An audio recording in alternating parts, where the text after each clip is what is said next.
मंच पर आसीन हरियाणा प्रदेश के पार्टी के अध्यक्ष और मेरे साथ राज्यसभा में सांसद रहे भाई सुशील गुप्ता जी, हरियाणा प्रदेश के वरिष्ठ उपाध्यक्ष भाई अनुराग ढांडा जी, संगठन मंत्री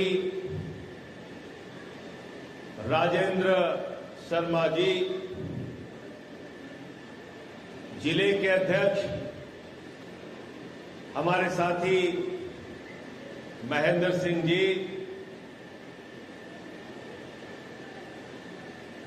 डिस्ट्रिक्ट के प्रदेश की महिला प्रदेश की अध्यक्ष रजनीश जैन जी, रणवीर जी, सरोज बालाजी,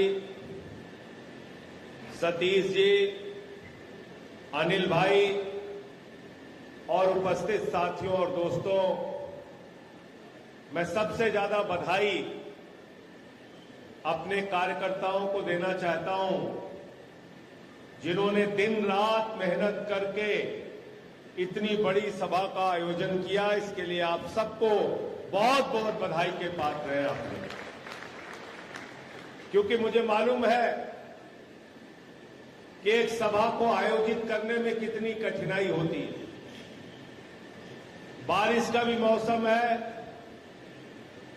गर्मी भी है, फिर कांवड़ यात्रा का दौर था। तमाम कठिन परिस्थितियों में भी पूरे हरियाणा के अंदर 45 जनसभाएं हो रही हैं। 45 जनसभाएं, ये कोई मामूली बात नहीं है। मैं करनाल गया, जिंद गया, हिसार गया, आपके बीच में आया, पानीपत में गया। जहां जहां सभाओं में जा रहा हूं, जनता एक ही बात कहती है, सारी पार्टियों को हमने देख लिया, कांग्रेस को भी देखा, बीजेपी को भी देखा, चौटाला को भी देखा, इस बार केजरीवाल को देखना है, आम आदमी पार्टी को देखना है। क्यों देखना है? क्योंकि 3 बार दिल्ली की जनता ने आपके बेटे अरविंद केजरीवाल को चुना। अरविंद केजरीवाल कौन है?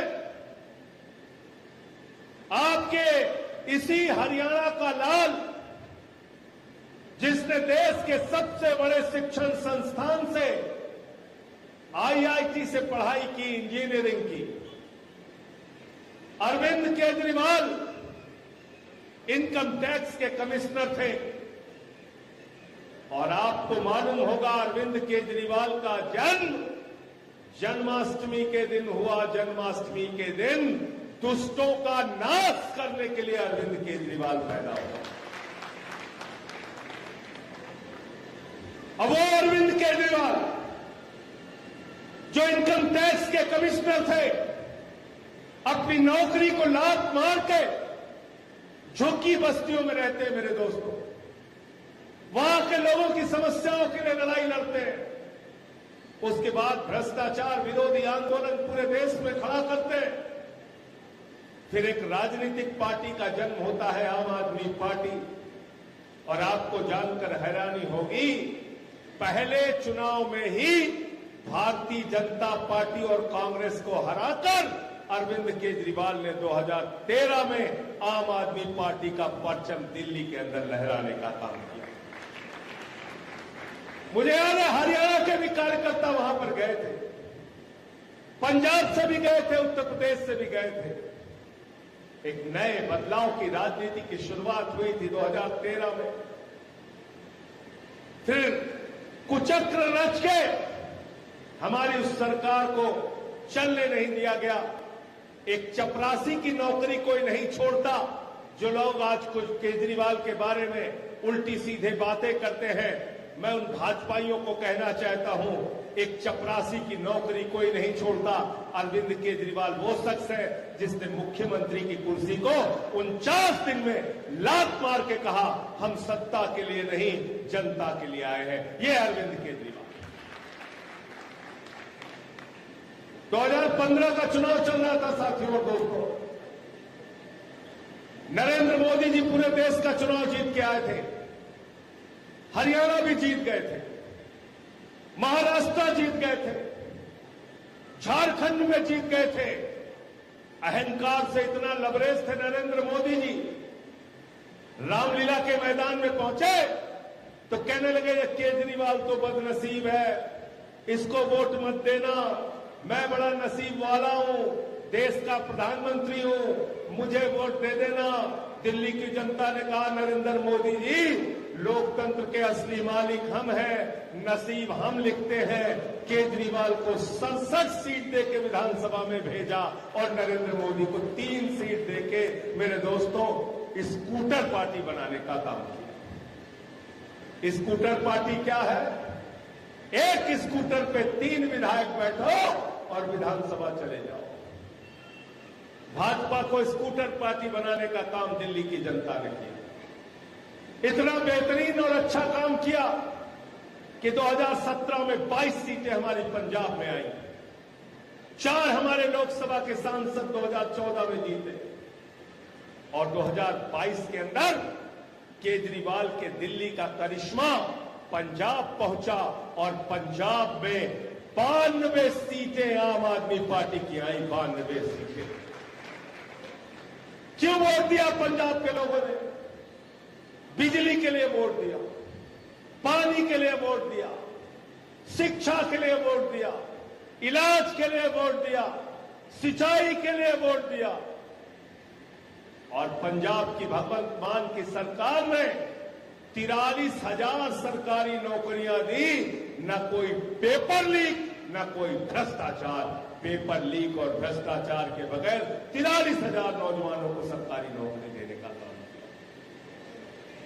दिन में बिजली मिलती है किसानों को, सिंचाई के लिए 40 साल के बाद वहां की नहरों में पानी आया, जाके देख लेना। और केजरीवाल ने दिल्ली में क्या काम किया? केजरीवाल मुख्यमंत्री बने तो उन्होंने कहा गरीब के घर में रोशनी तो होनी चाहिए, लेकिन उस रोशनी की कोई कीमत नहीं होनी चाहिए। बिजली फ्री देने का काम अरविंद केजरीवाल ने दिल्ली के अंदर किया। पानी फ्री देने का काम किया, शिक्षा फ्री देने का काम किया, मोहल्ला क्लिनिक बनाया जहां 200 तरह की जांच फ्री होती है, दवा मुफ्त मिलती है, अल्ट्रासाउंड मुफ्त में होता है।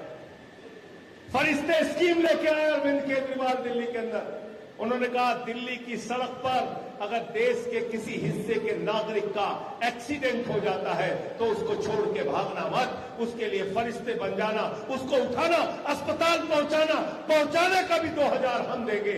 50 लाख भी इलाज में खर्च हुआ तो हम देंगे। माताओं बहनों के लिए बस की यात्रा फ्री करने का काम किया। बुजुर्गों के लिए तीर्थ यात्रा निःशुल्क फ्री करने का काम किया। अरविंद केजरीवाल जब मुख्यमंत्री बने, वहां के सरकारी स्कूलों को देखने के लिए गए तो मकड़ी के जाले लगे रहते थे सरकारी स्कूलों में। बच्चे टाट पट्टी पे बैठ के पढ़ते थे, टॉयलेट का इंतजाम नहीं था बच्चियों के लिए। केजरीवाल ने कहा अगर अमीर का बच्चा बड़े बड़े स्कूलों में पढ़ सकता है तो गरीब के बच्चे के लिए भी वही सुविधा होनी चाहिए। आज दिल्ली में गरीबों के बच्चों के लिए एयर कंडीशन कमरे बच्चों की पढ़ाई के लिए बने हैं, एथलीट के ग्राउंड बने हैं, स्विमिंग पूल का निर्माण हुआ है सरकारी स्कूलों में, हॉकी के ग्राउंड बने हैं सरकारी स्कूलों में। अमेरिका के राष्ट्रपति की पत्नी हिंदुस्तान आई, नरेंद्र मोदी जी ने कहा चलिए गुजरात का स्कूल दिखा दे। उसने कहा नहीं देखना। कहने लगे उत्तर प्रदेश का स्कूल दिखा दे। उसने कहा नहीं देखना। बोले मध्य प्रदेश में हमारी सरकार है, वहां का स्कूल दिखा दे।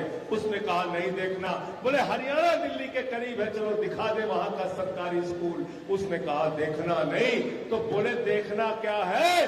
तो ट्रंप की पत्नी ने कहा हमको केजरीवाल और मनीष सिसोदिया का सरकारी स्कूल देखना है। दिल्ली आपसे ज्यादा दूर नहीं है, जाके देखिए कैसे सरकारी स्कूल हमने बनाए दिल्ली के अंदर। बिजली फ्री, पानी फ्री, शिक्षा फ्री, इलाज फ्री, बुजुर्गों की तीर्थ यात्रा फ्री, माताओं बहनों के लिए बस की यात्रा फ्री। इतना सारा काम करने के बाद अभी एक और घोषणा केजरीवाल जी ने कहा, महिलाओं के लिए 1,000 रुपए दिल्ली की सरकार देगी। वो भी विधानसभा में पास कर दिया। और ऐसे मुख्यमंत्री को, ऐसे आपके बेटे को, ऐसे आपके हरियाणा के लाल को प्रधानमंत्री नरेंद्र मोदी ने पकड़ के जेल में डाल दिया। क्या गुनाह है केजरीवाल का? यह कि वो अच्छी शिक्षा देते हैं, मुफ्त में बिजली देते हैं, पानी फ्री देते हैं, ये गुनाह है? आपने मनीष सिसोदिया को जेल में डाल दिया, सत्येंद्र जैन को जेल में डाल दिया, मुझे 6 महीने जेल में रखा। मैंने कहा भाजपाइयों, हम लोगों को 6 महीने नहीं पूरी जिंदगी भी जेल में रखोगे, तुम्हारे आगे झुकने वाले नहीं हैं, तुमसे लड़ेंगे और जीतेंगे। साथियों, एक काला कानून आ रहा था किसानों के खिलाफ। हमारे साथी सुशील गुप्ता जी और हम संसद में थे, तब देश में कोई किसानों का आंदोलन शुरू नहीं हुआ। हमने सुशील गुप्ता जी से कहा इस बिल का विरोध करना है, बिल्कुल गलत है, किसानों के लिए उनके साथ धोखा हो जाए। भाजपा के लोग नहीं माने। हमने संसद के अंदर संघर्ष किया, टेबल पे चढ़ गया। जब ये बिल पढ़ने जा रहे थे, मैंने पकड़ के उनका माइक तोड़ दिया। बीजेपी वालों ने कहा संजय सिंह ने माइक तोड़ दिया, माइक तोड़ दिया, माइक तोड़ दिया। मैंने कहा बेईमानों, अगर किसानों की हड्डियां तोड़ोगे तो मैं माइक तोड़ूंगा। हम यहां पे चुपचाप बैठने के लिए नहीं आए। मुझे सस्पेंड कर दिया, कई दिनों तक संसद के बाहर में बैठा रहा।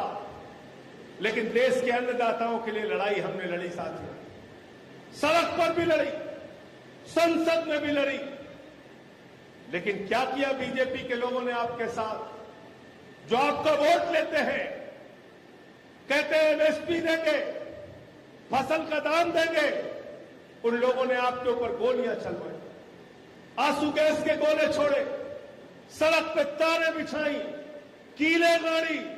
750 किसानों ने अपनी शहादत दी। मैं हरियाणा के किसानों से कहने के लिए आया हूं, उन 750 किसानों की आत्मा आपको पुकार रही है। इस बार चुनाव बीजेपी वालों की जमानत जब्त करा देना और उसका बदला ले लेना। हरियाणा का नौजवान सुबह उठता है, परिश्रम करता है, मेहनत करता है, व्यायामशाला में जाता है, अपने शरीर को तैयार करता है, 4 बजे उठ के दौड़ लगाता है। क्यों दौड़ लगाता है? कि भारत माता के लिए अपनी सेवा दूंगा, देश की रक्षा के लिए अपनी सेवा दूंगा, जरूरत पड़ी तो अपना सर्वोच्च बलिदान दूंगा, अपनी कुर्बानी दूंगा। हरियाणा के गांव-गांव में चले जाओ, गांव के बाहर आपको गेट मिलेगा, किसी न किसी शहीद का नाम दर्ज होगा। गांव के लोग फख्र से कहते हैं, मेरा बेटा पाकिस्तान से लड़ते हुए शहीद हुआ, मेरा बेटा चीन से लड़ते हुए शहीद हुआ, मेरा बेटा कारगिल के युद्ध में शहीद हुआ।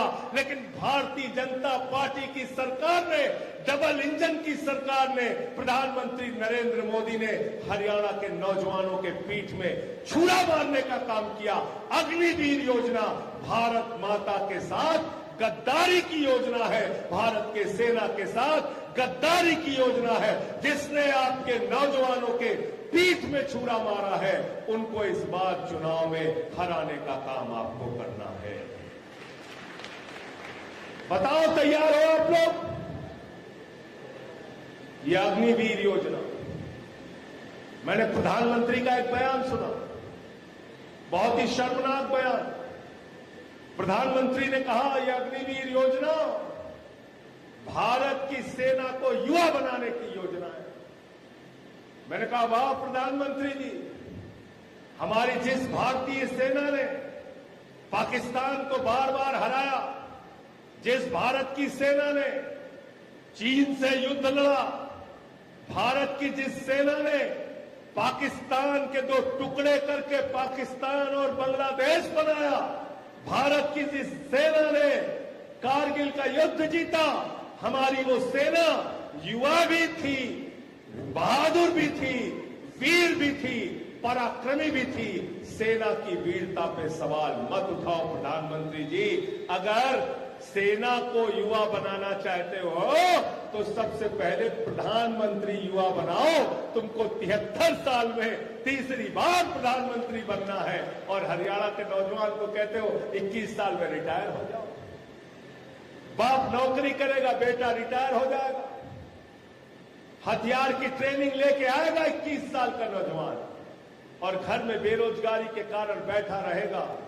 किस तरफ जाएगा मेरे मित्रों, जरा बताओ, क्या काम करेगा वो, जरा बताओ, जरा सोचो। आज किस हालत में पहुंचा दिया हरियाणा को। रास्ते में आ रहा था, टूटी हुई सड़कें देखी। हमारे साथियों ने भी बताया आपको 3000 सरकारी स्कूल बंद कर दिया इन लोगों ने। स्कूल बंद करते हो, अस्पताल बंद करते हो, सड़कों का पैसा खा जाते हो। हरियाणा के लोग 2 वक्त की रोटी खाते हैं, भाजपा वाले सड़क खा जाते हैं, स्कूल खा जाते हैं, अस्पताल खा जाते हैं, पूरा का पूरा एयरपोर्ट खा जाते हैं, सब ये डकार जाते हैं। 3000 स्कूल खा गया, 3000 स्कूल खा गए। अरे सब कुछ छोड़ो। सुशील गुप्ता जी को मालूम है, मैंने प्रेस कॉन्फ्रेंस करके उजागर किया था। ढांडा साहब याद है आपको, क्या किया इन बेईमानों ने? इन्होंने तो प्रभु श्री राम को भी नहीं बख्शा, प्रभु श्री राम को भी नहीं बख्शा।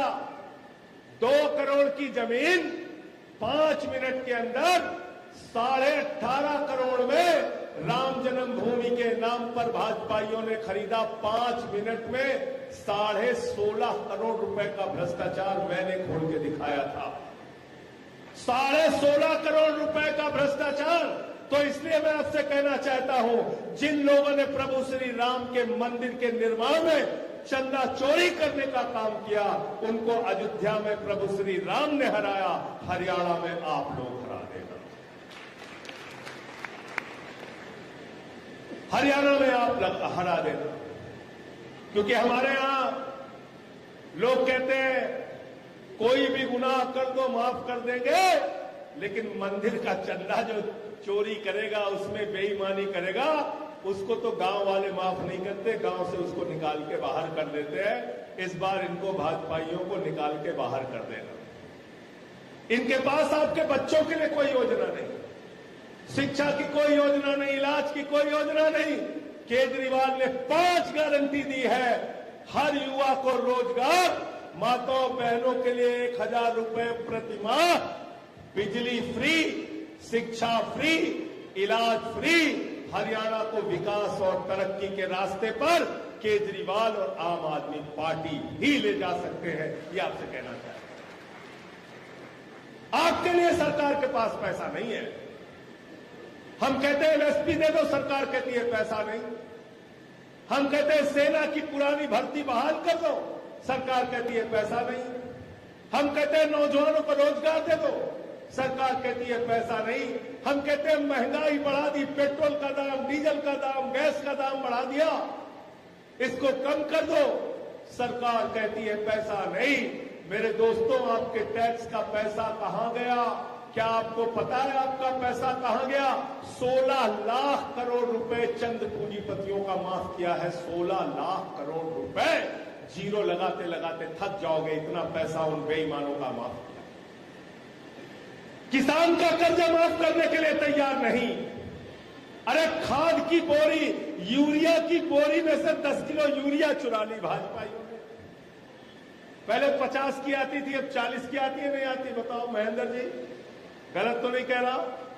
10 किलो यूरिया चुरा ली इसमें से। ये बहुत बड़े चोर हैं।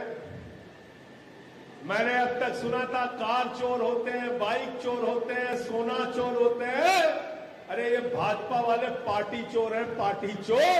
ये उद्धव ठाकरे की तीर कमान चुरा ली इन्होंने, शरद पवार की घड़ी चुरा ली, पंजाब में गए थे झाड़ू चुराने, झाड़ू मार मार के उनको भगाने का काम किया। दिल्ली में झाड़ू चुराने आए थे, इनको मार के भगाया। इसलिए इनका इलाज कर देना। और इलाज के लिए क्या चाहिए?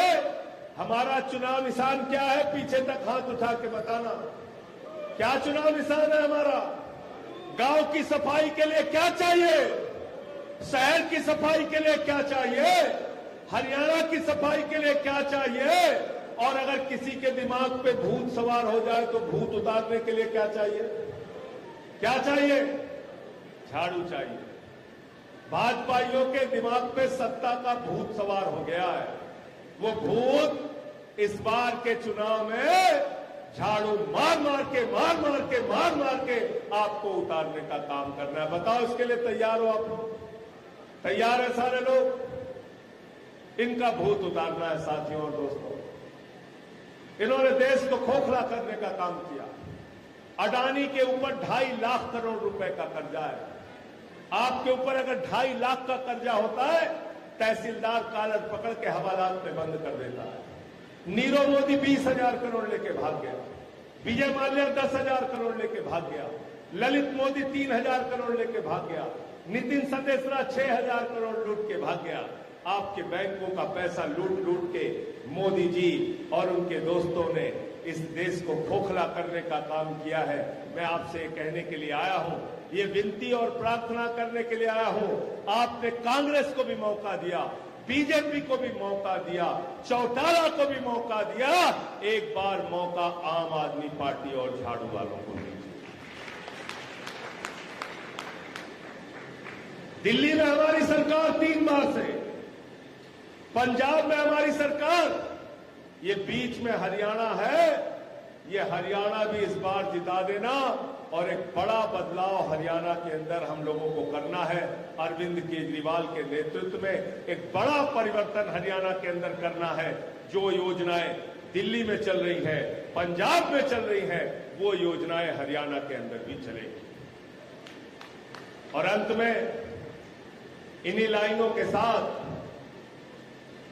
कि वतन की जो हालत सुनाने लगेंगे तो पत्थर भी आंसू बहाने लगेंगे। वतन की जो हालत सुनाने लगेंगे तो पत्थर भी आंसू बहाने लगेंगे। अगर भीड़ में खो गई आदमियत तो उसे ढूंढने में जमाने लगेंगे।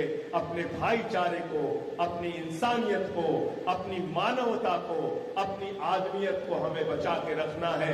भाजपाइयों से भाईचारे को खतरा है, हमारी एकता और एकजुटता को खतरा है।